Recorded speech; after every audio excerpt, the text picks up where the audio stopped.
23 வயசான மனோஜ் வந்து கரோக்கா அப்படின்னு உள்ள ஒரு சின்ன கிராமத்துல தான் வாழ்ந்துட்டு இருந்திருக்காரு. சோ இது வந்து சத்தீஸ்கர்ல இருக்கு. இது வந்து கிராமம்னு சொல்றதுக்கு பதிலா இது வந்து ஒரு டவுன்னு சொல்லலாம்.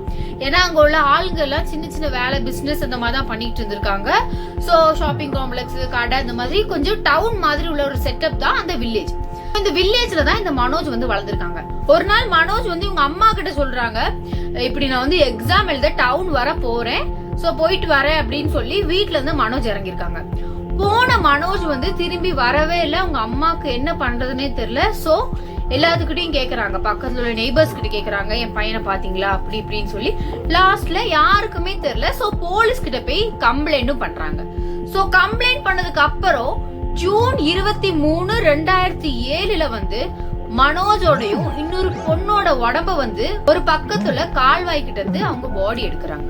மனோஜ் வந்து எப்படி இறந்தாங்க, கூட இருக்கிற இந்த பொண்ணு யாரு, இந்த மாதிரி மனோஜோட ஃபுல் கேஸ் தான் இன்னைக்கு டீடைலா நம்ம இன்வெஸ்டிகேட் பண்ண போறோம். Welcome to Usha the dark report. 2005 Manoj வந்து ஒரு பொண்ணு ஸ்கூல்ல பாக்குறாங்க. பார்த்து அவங்க வந்து ரொம்பவே பிடிச்சு 2 பேருமே லவ் பண்ண தொடங்குறாங்க. மனோஜ் வீட்லயே ரொம்பவே கஷ்டம். ஏன்னா அவங்க அப்பா வந்து இவன் சின்ன பிள்ளையா இருக்கும் போதே இறந்து போயிட்டாங்க. அவனுக்கு வந்து ஒரு தம்பியும் 2 தங்கச்சியும் இருக்கு. சோ எல்லா ரெஸ்பான்சிபிலிட்டியும் மனோஜ் தலையில தான் இருக்கு. அம்மாக்கும் வேற வேலை இல்ல. சோ வந்து மனோஜ் தான் ஒரு எலக்ட்ரிக்கல் கடை பக்கத்துல, அதாவது ஸ்கூல் பக்கத்துலயே ஒரு கடை வச்சு அங்கேயும் போயிட்டு இடைக்கிடைக்கு ஸ்கூலும் வந்து பாப்பாங்க. சோ இந்த லவ் பண்ண தொடங்கினதுக்கு அப்புறம் மோஸ்ட்லி ஸ்கூலுக்கு வருவாங்க, ஏன்னா அந்த பொண்ணை பாக்கணுன்றதுக்காக. சோ இதே மாதிரி 2005 இருந்து இவங்க லவ் வந்து ஸ்டார்ட் ஆகுது. ஸ்கூல்ல எல்லாருமே ஒரு பொதுவான கம்யூனிட்டியை சேர்ந்தவங்க, ஒரு பொதுவான கேஸ்ட் இருக்கு, இவங்களுக்கு ஒரு ஜாதி இருக்கு. அந்த சப் கேஸ்ட்ல உள்ளவங்க தான் இந்த மனோஜும் இந்த பல்லியும். சோ இவங்க 2 பேரும் லவ் பண்ணதை பார்த்துட்டு அங்க உள்ள ஆளுங்கன்னா இப்படி அண்ணன் தங்கச்சி எல்லாம் லவ் பண்ணக்கூடாது, அது ரொம்பவே தப்பு அப்படின்னு சொன்னாங்க. சோ தப்பு அப்படின்னு சொல்லி அங்க வந்து மீட்டிங் எல்லாம் வச்சு டிஸ்கஷன் எல்லாம் போகுது. ஆட் பஞ்சாயத்து அப்படின்னு ஒண்ணு இருக்கு. சோ இவங்களும் டிஸ்கஸ் பண்ணி பேசுறாங்க, இப்படி வந்து இவங்க 2 பேரும் எப்படி எல்லாம் பண்றாங்க அப்படின்னு சொல்லி அங்க நெய்பர்ஸ் அப்படி அங்க உள்ள சுத்தி எல்லாருமே பேசிட்டு இருந்திருக்காங்க. சோ 2005 இருந்து இவங்க 2 பேரும் லவ் பண்ணாங்கன்னு சொன்னேன். லவ் பண்ணி கொஞ்ச நாள்லயே சுரேஷ் அப்படின்னு, அதாவது பல்லியோட அண்ணன் சுரேஷ் கிட்ட வந்து மாட்டிக்கிட்டாங்க. சோ சுரேஷ் வந்து முதல்ல வார்ன் பண்றா, இப்படி தங்கச்சி விட்டு போயிரு, இனி இதெல்லாம் செட் ஆகாது, இந்த கம்யூனிட்டி நீ சேர்ந்தவே இல்லை, எப்படினாலும் பார்க்க போனா அவ வந்து உனக்கு தங்கச்சி முறை வேணும், சோ விட்டுரு அப்படின்னு சொன்னாங்க. அங்க உள்ளவங்க எல்லாம் சப்கேஸ்ட் வந்து அப்படி தம்பி தங்கச்சி அப்படின்னு சொல்லிதான் வச்சிருக்காங்க. சுரேஷ் வந்து சொல்லி அவனை வந்து மிரட்டியும் செய்யறான். இதுக்கப்புறம் இவங்க 2 பேரும் லவ் பண்ணது வந்து கொஞ்ச நாள்லயே இவங்க அம்மாக்கும் தெரிய வருது, அதாவது மனோஜோட அம்மாக்கும் தெரிய வருது. சோ இவங்க என்ன பண்றாங்க, இது வந்து நம்ம சும்மா விடக்கூடாது, இதுக்கப்புறம் இப்படி போச்சுன்னா பெரிய பிரச்சனை வந்துடும் வில்லேஜுக்குள்ள அப்படின்னு சொல்லி மனோஜோட அம்மா வந்து பல்லியோட அம்மா கிட்டவே சொல்றாங்க. சோ அதெல்லாம் இது என்ன பண்ண போகுது, தம்பி தங்கச்சி சும்மா இருக்கும், இவங்க ஏதோ சும்மா சொல்றாங்க அப்படின்னு சொல்லி அவங்க வந்து அந்த விஷயத்த வந்து சீரியஸா எடுக்காம அதை அப்படியே விட்டுறாங்க பண்றாங்க. அதுக்கப்புறம் போன்ல கொஞ்ச நேரம் பேசுறாங்க, வீட்டுக்கு வரும்போது அவங்க இவங்களுக்கு தெரியாம பேசுறாங்க, அதுக்கப்புறம் மீட் பண்றாங்க அப்படின்னு சொல்லி அவங்க ரிலேஷன்ஷிப் கொஞ்சம் ஹெல்த்தியா நல்லா தான் போயிட்டு இருந்துச்சு. இது வர 2007 வரை. சோ இந்த 2 வருஷமா அவங்க வந்து லவ் பண்ணிட்டு இருந்தாங்க. கடைசியில இவங்களுக்கு என்ன புரிஞ்சிச்சுன்னா, அதாவது மனோஜுக்கு என்ன புரிஞ்சுன்னா, இந்த வில்லேஜ்ல உள்ள எல்லாரும் சேர்ந்து நம்மள எப்படியும் சேர விட மாட்டாங்க அப்படின்னு நல்லாவே புரிஞ்சு. ஏன்னா அவங்க வந்து அவங்க முறை பிரகாரம் அவங்க வந்து அண்ணன் தங்கச்சி, சோ இவங்க 2 பேரும் சேரக்கூடாதுன்னு அங்க உள்ள பஞ்சாயத்து அவங்களோட கம்யூனிட்டி மெம்பர் எல்லாருமே சொல்றாங்க, இவங்க வந்து சேரக்கூடாது அப்படின்னு சொல்லி நிறைய டிஸ்கஷன்ஸ் மீட்டிங் எல்லாம் வைக்கிறாங்க. சோ மனோஜுக்கு புரிஞ்சது என்னன்னா, எப்படியாவது இந்த வில்லேஜ் விட்டு போனா மட்டும்தான் நம்ம 2 பேரும் கல்யாணம் பண்ண முடியும் அப்படின்னு சொல்லி அவங்க வந்து ஒரு பெரிய முடிவு எடுக்கிறாங்க. வீடியோல ஸ்டார்டிங் சொன்ன மாதிரி 23 வயசான மனோஜ் வந்து அவங்க அம்மா கிட்ட இன்ஃபார்ம் பண்ணிட்டு எக்ஸாம் எழுத போறேன் அப்படின்னு சொல்லிட்டு வீட்டை விட்டு இறங்கிருக்காங்க. அதே மாதிரி பல்லியும் அவங்க வீட்டுல ஏதோ ஒரு எக்ஸ்கியூஸ் சொல்லிட்டு இறங்கிருக்காங்க. சோ வில்லேஜர்ஸ்க்கு எல்லாத்துக்கும் தெரிஞ்சிருக்கு இவங்க 2 பேருமே காணும் அப்படின்னு சொல்லி. அதுக்கு அப்புறம் தான் இவங்க அம்மா, அதாவது மனோஜோட அம்மா வந்து போலீஸ் கிட்ட போய் கம்ப்ளைண்ட் பண்றாங்க, இப்படி என் பையனை காணும் அப்படின்னு சொல்லி. சோ ஒபிஷியலா இவங்க 2 பேருமே ஓடி போயிட்டாங்க அப்படின்னு சொல்லி வில்லேஜர்ஸ் நம்பிட்டாங்க. மாதிரி மனோஜும் பல்லியும் வந்து வேற ஒரு இடத்துல கோயில போய் கல்யாணம் பண்ணிக்கிறாங்க. சோ ஒரு நாள், அதாவது இந்த மனோஜ் வந்து தொலைஞ்சு போயிட்டு ஒரு வாரத்துக்கு அப்புறம் இவங்க அம்மாவுக்கு வந்து ஒரு கால் வருது மனோஜ் கிட்ட இருந்து. அதாவது ஒரு நார்மலா ஒரு பூத் வந்து கால் வருது. இதை எடுத்து வந்து அவங்க அம்மா பேசுறாங்க. பேசும்போது என்ன பண்ற, எங்க இருக்க அப்படின்னு எல்லாம் கேட்கும்போது, அம்மா அவங்க வந்து எங்களை துரத்துறாங்க, நாங்க வந்து பஸ்ல வந்துட்டு இருந்தோம், எங்களை வந்து துரத்துறாங்க, என்ன பண்ண போறாங்கன்னு எனக்கு தெரியல, எங்களுக்கு வந்து போலீஸ் சப்போர்ட்டே இல்ல, அவங்க வந்து எங்களை விட்டுட்டாங்க, அதே மாதிரி இவங்க வந்து எங்களை துரத்துறாங்க அப்படின்னு சொல்லி போனையும் கட் பண்ணிட்டான். இதை கேட்டோன்னு அவங்க அம்மாவுக்கும் ரொம்பவே பயம் வந்துருச்சு. இதுதான் மனோஜுக்கும் அவங்க அம்மாவுக்கும் உள்ள கடைசி கான்வர்சேஷன், அதான் லாஸ்ட் கால். சொன்ன மாதிரி ஆல்ரெடி அவங்க அம்மாவுக்கு வந்து கால் வந்துருச்சு.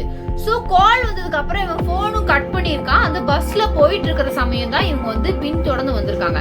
பஸ்ல இருந்து இவங்க 2 பேர்த்தையும் இழுத்து இறக்கி கூட்டு வந்து அங்க உள்ள வில்லேஜ் ஆளுங்களே ஒரு வண்டியை புக் பண்ணி அங்க வச்சிருக்காங்க. சோ அந்த வண்டியில வந்து மனோஜையும் அந்த பொண்ணையும் ஏத்துறாங்க. ஏத்திட்டு இவங்க வந்து கூட்டு போறாங்க. டைரக்டா அந்த பொண்ணோட வீட்டுக்கு தான் கூட்டு போறாங்க. யாரெல்லாம் அப்படின்னு பார்க்கும்போதுதான் அந்த பொண்ணோட அங்கிளான ராஜேந்திரன், பாருராம், அதுக்கப்புறம் அதே மாதிரி அவங்க கசின்ஸ் ஆன சதீஷ், குருதேவ், இல்லாம பஞ்சாயத்து மெம்பர் கங்காராஜ், இவங்க 5 பேர் தான் மெயினா இந்த பிளானை வந்து இம்ப்ளிமெண்ட் பண்றாங்க. சோ கூட்டு வந்து இவங்க அண்ணன் என்ன பண்றாங்க, அதாவது சுரேஷ் இருக்காங்கல்ல, இந்த பொண்ணோட சொந்த அண்ணன் என்ன பண்றாங்கன்னா, இந்த பூச்சி மருந்து, செடிக்கு அடிக்கிற பூச்சி மருந்து எடுத்து இதை நீ குடிச்சு நீ இப்பவே செத்து போயிரு அப்படின்னு சொல்லி ஃபோர்ஸ் பண்ணி அவளுக்கு கொடுத்து அவளையும் கொன்றாங்க. அதே மாதிரி மனோஜ வந்து கழுத்து நெரிச்சே கொண்டிருக்காங்க. அதுக்கு முன்னாடி ரொம்பவே அடிச்சு அவனை துன்புறுத்தி 2 பேர்த்தையும் கொலை பண்ணிருக்காங்க.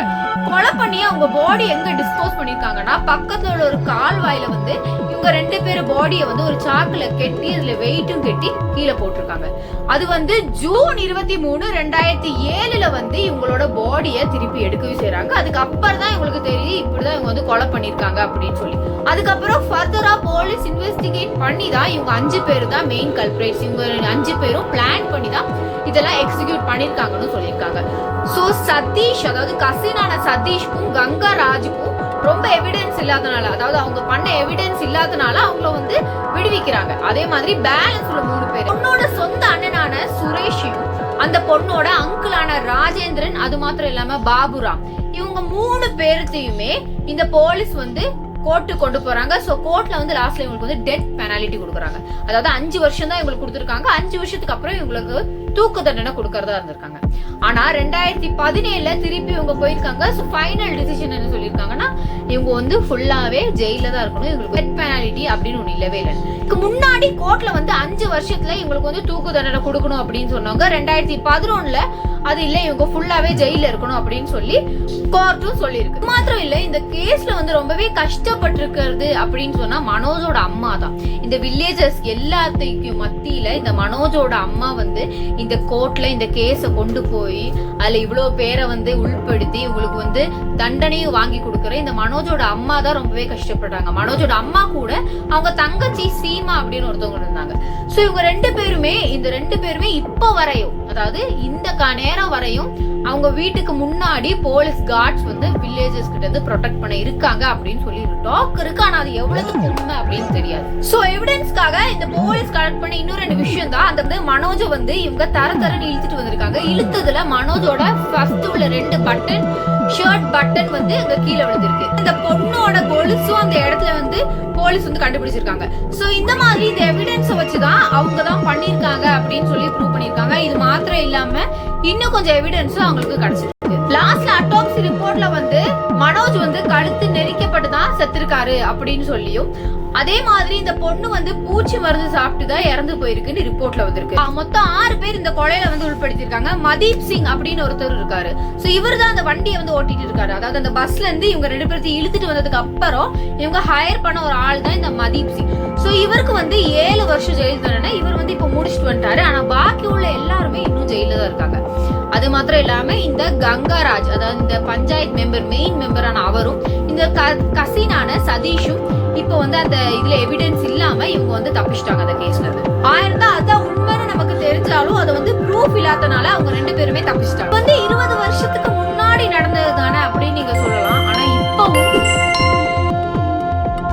கேஸ் வந்து இப்பவும் நடந்துட்டு இருக்கு அப்படின்னு சொல்லி ஒரு ஆதாரம் வந்து 1 வாரத்துக்கு முன்னாடி கூட மயிலாடுதுறை தமிழ்நாடு டிஸ்ட்ரிக்ட்ல வந்து இப்படி 2 பேரை கொலை பண்ணிருக்காங்க.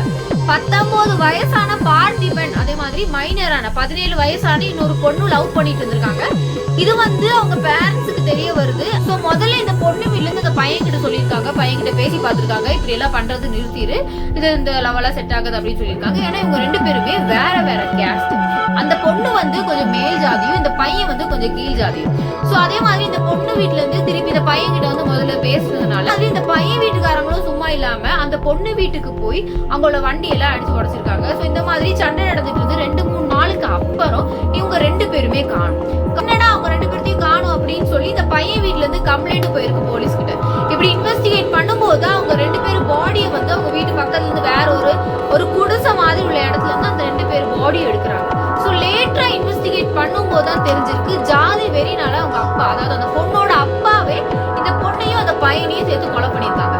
சோ இந்த மாதிரி கேஸ் வந்து இப்பவுமே நடந்துட்டு தான் இருக்கு. இது வந்து 20 வருஷத்துக்கு முன்னாடி மனோஜுக்கு நடந்தது மாத்திரம் இல்ல, இப்பவுமே நடந்துட்டு தான் இருக்கு. 2-3 விஷயம் தான் இந்த மாதிரி வெளியவே தெரியுது. இதே மாதிரி நமக்கு தெரியாத நிறைய பல விஷயங்கள் கூட இருக்கலாம். இந்த மாதிரி சம்பவம் தமிழ்நாட்டுல மாத்திரம் இல்ல, நம்மள சுத்தி டெய்லியும் நடந்துகிட்டு தான் இருக்கு. இந்த பையனையும் அந்த பொண்ணையும் கொலை பண்றதுக்கு முன்னாடி அந்த பையனோட பேக்ரவுண்ட விசாரிச்சிருக்கலாம். அதாவது என்ன வேலை பாக்குறான், நல்ல பையனா அப்படின்னு விசாரிச்சிருக்கலாம்.